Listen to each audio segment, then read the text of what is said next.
नमस्कार दोस्तों, इस वीडियो में आप सभी का स्वागत है और हमारे साथ हैं आज मोहित भाई। और मोहित भाई ट्रेन मैनेजर हैं। जैसा कि आप लोगों को पता है, अभी आरआरबी एनटीपीसी के तहत कुछ वैकेंसियां आई हैं, तो हुँ। उसी के तहत बातचीत करेंगे। कुछ जानेंगे कि मोहित भाई ने किस तरीके से आरआरबी एनटीपीसी का एग्जाम पास किया था, और हो सकता है इनकी स्ट्रेटजी या इनकी बुक्स या पढ़ने का तरीका आपको कुछ मदद कर सकता है आपके सिलेक्शन में। तो मोहित भाई, सबसे पहले हमें अपने बारे में कुछ बताइए। मेरा नाम मोहित कुमार है हाँ। और मैं ट्रेन मैनेजर टूंडला में हूँ। मेरा सिलेक्शन एनटीपीसी 2019 में हुआ। अच्छा, मोहित भाई और रहने वाले कहाँ से हैं?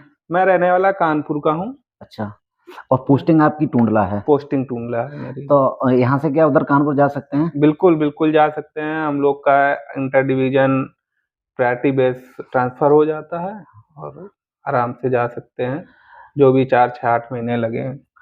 तो कल तो मोहित भाई, जैसे आपने पढ़ाई में मतलब क्वालिफ़िकेशन में क्या-क्या आपने मतलब पढ़ाई? क्वालिफ़िकेशन वैसे तो जो एनटीपीसी में लेते हैं, वो ग्रेजुएशन लेते हैं ट्रेन मैनेजर और लेवल 6 वगैरह के लिए। ठीक है। बाकी का मैंने तो एमएससी भी कर रखा है मैथ से। अच्छा, मैथ से? तो जी हाँ। ठीक है। और तो आगरा यूनिवर्सिटी से ही कर रखा है नहीं, या नहीं, फिर मैंने कानपुर? कानपुर कानपुर यूनिवर्सिटी से यूनिवर्सिटी का। किया। अच्छा, एमएससी कर रखा है आपने। कोई और विशेष क्वालिफ़िकेशन कोई? कोई और विशेष क्वालिफ़िकेशन नहीं, वैसे बाकी जैसे ट्रिपल सी वगैरह है ये, तो इनका एनटीपीसी से कोई लेना-देना है नहीं हाँ, फिलहाल। हाँ, बिल्कुल। क्योंकि बाकी टाइपिंग वाली पोस्ट में टाइपिंग का रहता है, तो उसमें भी ट्रिपल सी का तो नहीं है, हाँ। बाकी टाइपिंग का रहता है। तो अच्छा, इससे बस पहले भी किसी चीज़ की तैयारी कर रहे थे या फिर रेलवे की? इससे पहले मैं तैयारी तो ऐसे ही नॉर्मली कर रहा था। मेरी 2019 में मैं यूपी पुलिस में कांस्टेबल बना अच्छा। और उसके बाद वहीं जो टाइम मिलता रहा पढ़ते रहे और एनटीपीसी का सीबीटी 1 और सीबीटी 2 दे करके और मैं ट्रेन मैनेजर की पोस्ट पे यहाँ आ गया। अच्छा, तो जब यूपी पुलिस में कांस्टेबल बने 2019 की जी, वैकेंसी में, जी तो हाँ। कहाँ पे पोस्टिंग थी अपनी? मेरी पोस्टिंग सुल्तानपुर जिले में थी। अच्छा भाई, तो जी। कानपुर से कितनी दूर है सुल्तानपुर? कानपुर जिले से लगभग 300 किलोमीटर के आसपास है। तो पुलिस की जॉब तो बढ़िया जॉब होती है फिर, पुलिस से अगर जॉब एनटीपीसी में। जॉब बढ़िया है। जॉब को हम किसी जॉब को ये नहीं कह सकते कि बढ़िया नहीं है। हाँ। बस उसमें ये है कि जैसे 1-2 चीज़ें थी हमारी कि आप अपने जनपद में पोस्टिंग नहीं ले सकते हैं या बॉर्डर वाले जनपद में पोस्टिंग नहीं ले सकते हैं, उसके बाद रहेंगे। दूसरी चीज़ें क्या रहती हैं कि उसमें आपको कहीं भी देहात क्षेत्र में कहीं भी पोस्टिंग मिल जाएगी। जैसा कि ट्रेन मैनेजर में क्या है, आप ऐसी जगह पोस्टिंग होगी जहाँ आपकी फैमिली बहुत अच्छे से बिलॉन्ग कर सकती है, बहुत अच्छे से रह सकती है। हाँ। आपको मोस्टली एक टाउन तो रहेगा ही रहेगा, नहीं अगर प्रॉपर सिटी होगी तो। अच्छा, जैसे आपने पुलिस की तैयारी की, पुलिस में रह के जी, आपने जी, तैयारी की जी होगी, हाँ। जहाँ कांस्टेबल होंगे सिविल हाँ, पुलिस में हाँ। संभवतः। तो जैसे आपने जब एनटीपीसी के लिए जब आप तैयारी कर रहे थे, तो मतलब जैसे आपने क्या रणनीति बनाई या किस तरीके से, मतलब सबसे मेरा पहले? जैसे था कि मैं वहाँ पे एक पोस्ट रहती है, थाने में मुंशी का पद रहता है, मैं उसी हाँ, पे काम बिल्कुल। करता था, ड्यूटी मुंशी का। हाँ, तो 12 घंटे की मोस्टली जॉब थी, हाँ, लेकिन करनी 12 घंटे थी। अब वहाँ 12 घंटे करना ही नहीं है, हाँ, कुछ बैठे हैं, कुछ वहीं रूम है, हाँ, कुछ घंटे 2 घंटे पढ़े, फिर काम हुआ, फिर हाँ, काम किए, हाँ, ऐसे ही चलता था। उसके बाद जो 12 घंटे रेस्ट के रहते थे, हाँ, उसमें 2-3, 4 घंटे अपना पढ़ लेते थे और मुझे लगता है कि अगर 5-6 घंटे आप एनटीपीसी के लिए देते रहेंगे, हाँ। 1 6 महीने तक, तो आपका सिलेक्शन हो जाएगा। तो जैसे एनटीपीसी आपने बताया, तो कुछ मतलब जैसे आपने जो एनटीपीसी का सिलेबस है, जी उसको हाँ। आपने अपनी मतलब अपने तरीके से किस तरीके से उसे उसको मॉडिफ़ाई ये पढ़ने किया में? जैसे कि मोस्टली एनटीपीसी का जो है, तो आपको सिलेक्शन लेने के लिए 2 सब्जेक्ट में कम से कम अच्छी खासी डिमांड पकड़ बना के पकड़ रखनी बनानी पड़ेगी, पड़ेगी। हाँ। एक आपका अगर एवरेज भी है तो चल जाएगा। ठीक है। तो जैसा कि अधिकतर मुझे लगता है कि सब लोगों का मैथ और रीजनिंग ही अच्छा होता है हाँ, जीएस के मोस्टली, हाँ, मुकाबले। मोस्टली हाँ, तो ज़्यादातर। वैसे ही मेरा भी था कि मैथ और रीजनिंग ठीक था, हाँ। तो मैं उसको प्रैक्टिस करता रहा। प्रैक्टिस सेट पेपर से और सारी चीज़ों से उसको प्रैक्टिस कर के हुँ। और आगे बढ़ाता रहा नहीं, तो धीरे-धीरे। शुरुआत से जैसे आप पुलिस में थे, जी आपने हाँ। देखा कि एनटीपीसी के फॉर्म आए हुए हैं, हाँ। तो आपने तैयारी प्रैक्टिस से ही स्टार्ट की या फिर कहीं से सिलेबस कंप्लीट किया? नहीं, मेरा सिलेबस तो जैसे पुलिस में लगने से पहले मैंने कॉम्पिटिशन का लगभग सिलेबस कंप्लीट किया था। हाँ। उसके बाद फिर जब एनटीपीसी का फॉर्म डाला तो हुँ। मुझे लगा कि इसको भी करना चाहिए। हाँ, तो चीज़ें देखी तो मोस्टली रिलेटेड थी। रिलेटेड थी। तो मैंने बस उसी को आगे बढ़ाते रहे हाँ। और पढ़ते रहे। जहाँ से जो चीज़ें मिलती गईं हुँ, जीएस में, वो चीज़ें वहाँ से पढ़ते गए। हुँ, और जैसे मेरा जो एक ये था कि जब एग्ज़ाम था, हुँ। तो मैं एक सेट पेपर पर डे लगाता था ठीक और है। उस सेट पेपर को लगाने के बाद उसका वो सॉल्यूशन देखता था, जो चीजें मुझे गलत हुई या मुझे से नहीं हो पाई, उनको मैंने फिर अच्छे से पढ़ा, उस टॉपिक को मान के चलो अच्छे से पढ़ा। जैसे कोई भी एक टॉपिक ले लिया जाए कि इस टॉपिक का मेरा क्वेश्चन ये गलत हो गया, और उसको मैंने फिर पढ़ा उस टॉपिक को पूरा, तो अगले सेट पेपर में कोशिश ये रही कि इस टॉपिक का क्वेश्चन गलत ना हो। नहीं, जैसे अब जैसे एनटीपीसी की बात करें, एनटीपीसी के सिलेबस में जैसे रीजनिंग, मैथ और जीके जीएस आती है। जी हाँ। तो आपने रीजनिंग की, जैसे आपने बोला कि कोई 2 सब्जेक्ट मतलब हैं जिन पर पकड़ हमें मजबूत बनानी चाहिए। तो अगर जैसे कोई भी स्टूडेंट है, जैसे अभी उसे एनटीपीसी का पेपर देना, आपके हिसाब से, क्योंकि आपने पुलिस का भी एग्जाम निकाला, क्योंकि कंपटीशन वहां भी रहती है उत्तर प्रदेश में पुलिस में, और आपने एनटीपीसी का भी एग्जाम निकाला है, तो आपको क्या लगता है, मतलब आपके हिसाब से एक रीजनिंग है उसे किस तरीके से तैयार करना चाहिए कि उस पर पकड़ उसकी मजबूत बन जाए? रीजनिंग का ये है कि देखो, पहले तो रीजनिंग के जितने भी 20, 25, 30 चैप्टर हैं उनको हमें एक बार बहुत अच्छे से पढ़ना चाहिए, या तो किसी हम टीचर से पढ़ लें, जो आज के समय में ऑनलाइन और ऑफलाइन बहुत सारे टीचर अवेलेबल हैं। उसको हम एक बार पूरी अच्छे से पढ़ लें, और उसके हम सारी चीजें, उसका जो बेस है हम अच्छे से समझ लें, और समझने के बाद फिर एक कोई भी बुक ले लें या कोई एक हम प्लेटफॉर्म ले लें जिससे हम उसकी प्रॉपर तैयारी करते रहें, प्रॉपर हम उसको कंटिन्यू बनाए रहें कि मेरा चलता रहे। तो उसके लिए जैसे था कि टेक्स्ट बुक वगैरह है, आ रहा है, अपना दिए, रोज एक चैप्टर के 10-12 क्वेश्चन लगा लिए, तो उससे होता क्या है कि वो चैप्टर आपका रिवाइज हो जाएगा, और रिवाइज होने पे वो हमेशा के लिए बना रहेगा। और जो जैसे होता है कि हम टेस्ट दे रहे हैं किसी चीज का, तो टेस्ट में होता यह है कि हमारी चीजें सारी नई होती रहती हैं, बराबर चलती रहती हैं। तो अब हम एक तरफ से 2 बार 3 बार कोई चीज लगाएंगे, मान लो जैसे रीजनिंग की बात है, हमने 1 बार 2 बार पढ़ ली, फिर हम सोच रहे तीसरी बार हम बुक से ही पूरी एक तरफ से शुरू करें, तो भाई अब बुक में हम लगाएंगे तो एक चैप्टर में 50-60 क्वेश्चन है, तो हम उसको लगाएंगे तो एक चैप्टर ही शायद हम पूरा खत्म कर पाए या ना कर पाए। बिल्कुल। ठीक है, तो हमारा अगला चैप्टर 1 महीने बाद आएगा, बिल्कुल आएगा, जो कि हम अगर प्रैक्टिस सेट वगैरह लगा रहे हैं तो हर चैप्टर हमारा पर डे लग रहा है, 2-1 क्वेश्चन 3 क्वेश्चन लगा रहे हैं। फिर जो हमें फंस रहे हैं हम जिसमें, उसको हम 1-2 क्वेश्चन और अपना कर लिए, या उस चैप्टर से हमने उस लेवल को हमने कंफर्म कर लिया कि ये लेवल मेरा फंस रहा था। ऐसे ही करके रीजनिंग है या फिर मैथ है, तो ये दोनों चीजें ऐसे हो जाती हैं। नहीं, जैसे आपने अभी बताया कि YouTube से आप तैयारी कर सकते हैं। अभी YouTube पे देखते हैं कि बहुत ज्यादा ही मतलब ट्रैफिक हो रहा है YouTube पे, तो मैं अब हमें ये जो स्टूडेंट रहता है, नया स्टूडेंट रहता है, उसे तो पता ही नहीं है कि कौन सा टीचर सही है, किसके जो ट्रिक हैं वो अच्छी हैं, या कौन अच्छा पढ़ा रहा है, टॉपिक पढ़ा रहा है। तो आपके हिसाब से शायद आपको जो लगता हो कि रीजनिंग में कोई अच्छे टीचर्स हों, जैसे कोई बच्चा देख रहा है वीडियो, तो उसे कम से कम उसका समय तो बर्बाद ना हो, वो इस टीचर को भी देखे, उस टीचर को भी देखे, मतलब टीचर खोजने में नहीं, तो मैंने जो किया कि रोजगार विद अंकित उस समय 2021-22 में ठीक ठाक चल रहा था। बिल्कुल। और एक आता है एमडी क्लासेस करके चल रही थी कोचिंग, उसमें जो टीचर मैथ और रीजनिंग पढ़ा रहे थे वो अच्छी पढ़ा रहे थे, और वो ऐसी ही पढ़ाए कि जो एनटीपीसी में जिस लेवल से आ रही थी उसी लेवल पे वो पढ़ा रहे थे। तो मैंने तो अधिकतर एमडी क्लासेस को फॉलो किया कि उसके टीचर से जो चीजें हमें नहीं क्लियर थी हमने वो पढ़ी।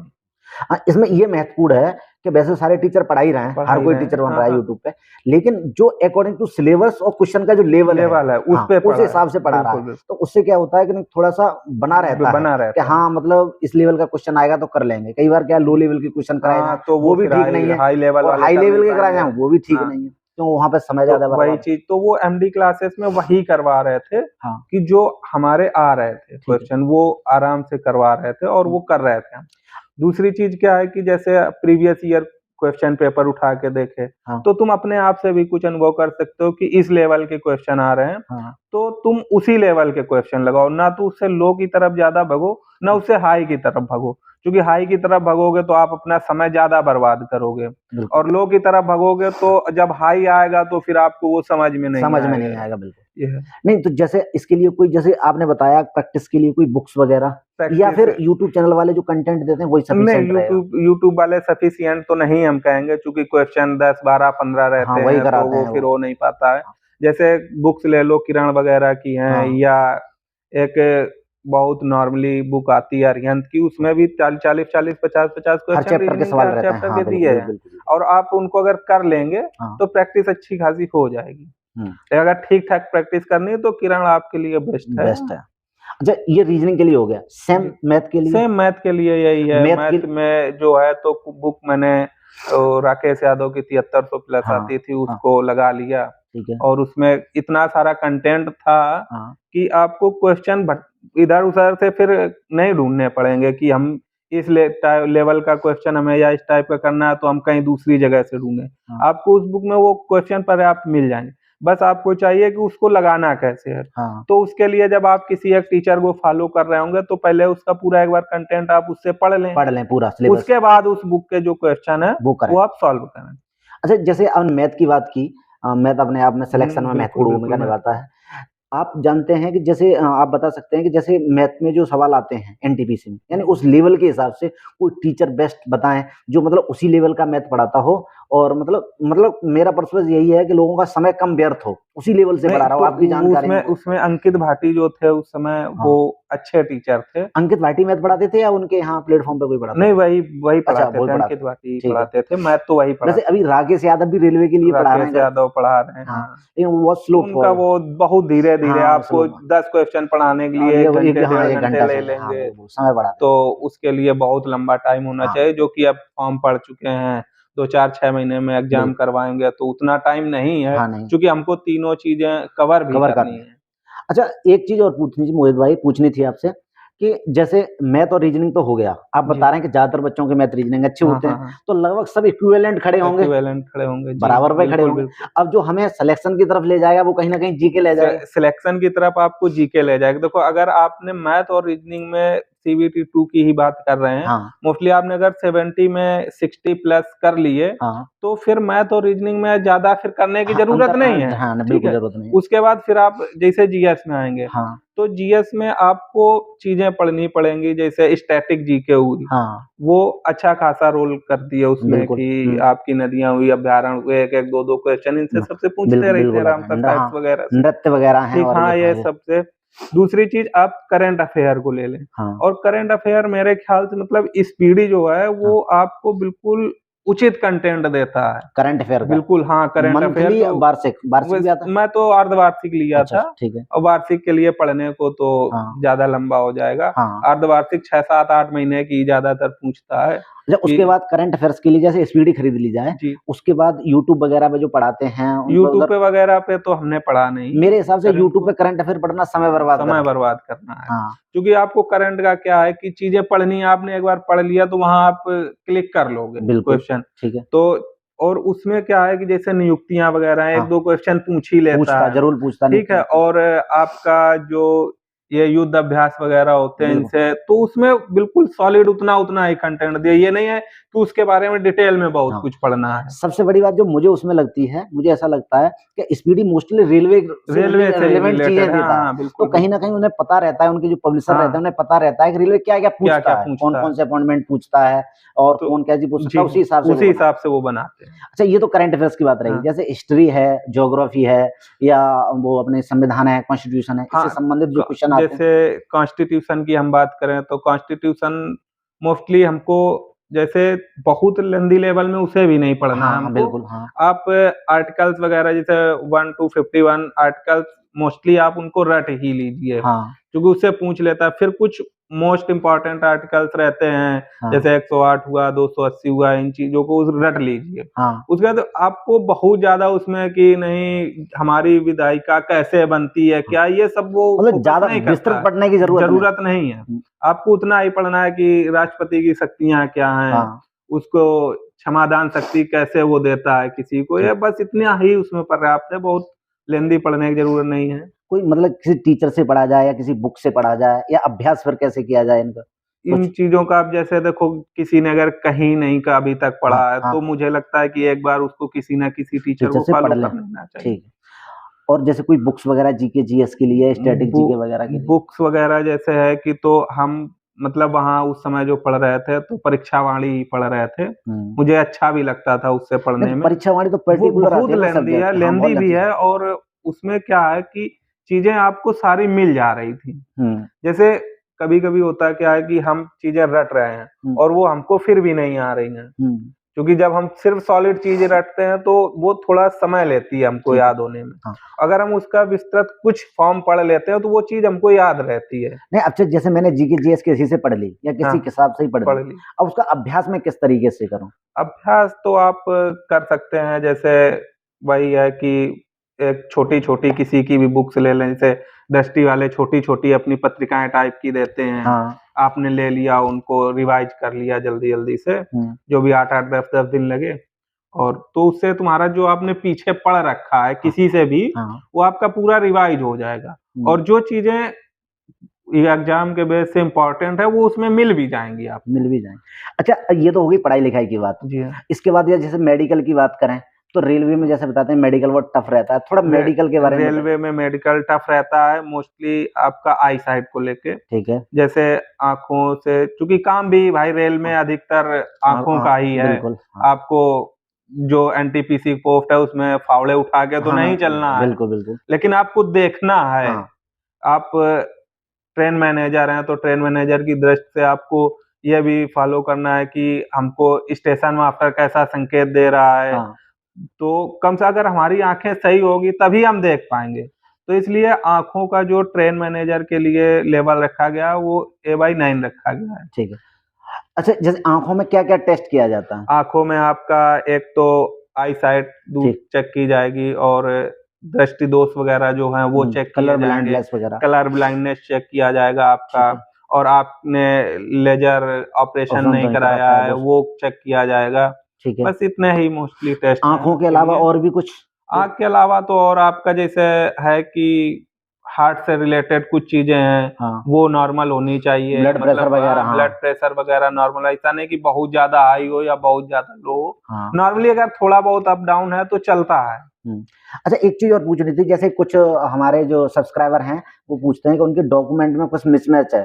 तो जैसे यदि डॉक्यूमेंट में कुछ मिसमैच है थोड़ा बहुत जैसे मम्मी के नाम में या पिताजी के नाम में या कहीं ऐसे करके, तो ये सारी चीज़ें वहाँ पे डॉक्यूमेंट वेरिफ़िकेशन के दौरान मतलब सेटलमेंट हो जाता है या जी, फिर? हो जाता है सेटलमेंट। वो ऐसा है कि जैसे हमारा मान के चलो कि आधार कार्ड में कुछ अलग है। ठीक है। मेरे मम्मी का नाम मान लो आधार कार्ड में सावित्री देवी है, हाँ। और वहाँ सावित्री देवी की बजाय आर लगा ही नहीं है मेरे हाँ। किसी एक डॉक्यूमेंट में। बिल्कुल। तो उसके लिए हम एक एफ़िडेविट ले लेंगे हाँ। अपने नज़दीकी मजिस्ट्रेट से बनवा के, ठीक और है। वो ले जाके जमा दे कर दें। देंगे, और मेरा अच्छा खत्म। इसमें बताते हैं जैसे कुछ लोग ये कहते हैं कि ट्रेन मैनेजर की जॉब कुछ लोग तो ये कहते हैं बहुत अच्छी है जी। और कुछ लोग बताते हैं कि बहुत बेकार जॉब है, तो इसके बारे में थोड़ा-सा अपना नहीं, देखो जॉब बिल्कुल कोई बेकार नहीं है, जैसा कि मैंने पहले ही बताया हाँ, कि जॉब कोई बेकार नहीं हुँ। है। जॉब करने का तरीका अलग-अलग होता है, जैसे कुछ लोगों को ये लगता है कि शायद मुझे इस जॉब में जो अनशेड्यूल्ड लेवल है वो थोड़ा बर्दाश्त नहीं हो रहा है, हाँ, क्योंकि भाई कभी जगना, कभी सोना, कभी खाना, बिल्कुल, कभी लेटना, ये चीज़ें थोड़ा डिस्टर्ब करती हैं लोगों को। ठीक है। लेकिन जब आप करने लगेंगे, हाँ, आप रूटीन पे आ जाएँगे तो ये एक आदत भी बन जाएगी। हाँ, देखो हमारा शरीर ऐसा है कि हम जो करेंगे वो फिर चलने लगता है। बिल्कुल। दूसरी चीज़ क्या है कि, और वैसे देखा जाए तो रेल की नौकरी में हुँ, जिस लेवल पे हम हैं, जैसे हाँ, लेवल 5 या लेवल 6 की बात की जाए, हुँ। तो इस लेवल में इससे अच्छी नौकरी और कोई है भी नहीं। हाँ, मुझे एक लोग जैसे कोई बता भी रहा था, जी कह रहा था कि ट्रेन मैनेजर की जॉब भारत सरकार की सबसे अच्छी जॉब है। जी हाँ, क्योंकि कारण क्या है कि आपको ना के बराबर यहाँ पे काम है। हाँ, बस आपको क्या है कि देखना है। हाँ, आप सिर्फ़ एक्टिव रहेंगे और करना कुछ नहीं है हाँ, आपको। अगर आप अपने काम के प्रति एक्टिव हैं, आप हर स्टेशन पे बराबर ऑल राइट दे रहे हैं, कोई गाड़ी में कमी अगर आप पहचान ले रहे हैं, तो बस इतना ही काफ़ी है, आपको करना नहीं है कुछ। हुँ। करने के लिए आप इन्फॉर्मेशन देंगे, करने के लिए दूसरे लोग आएँगे।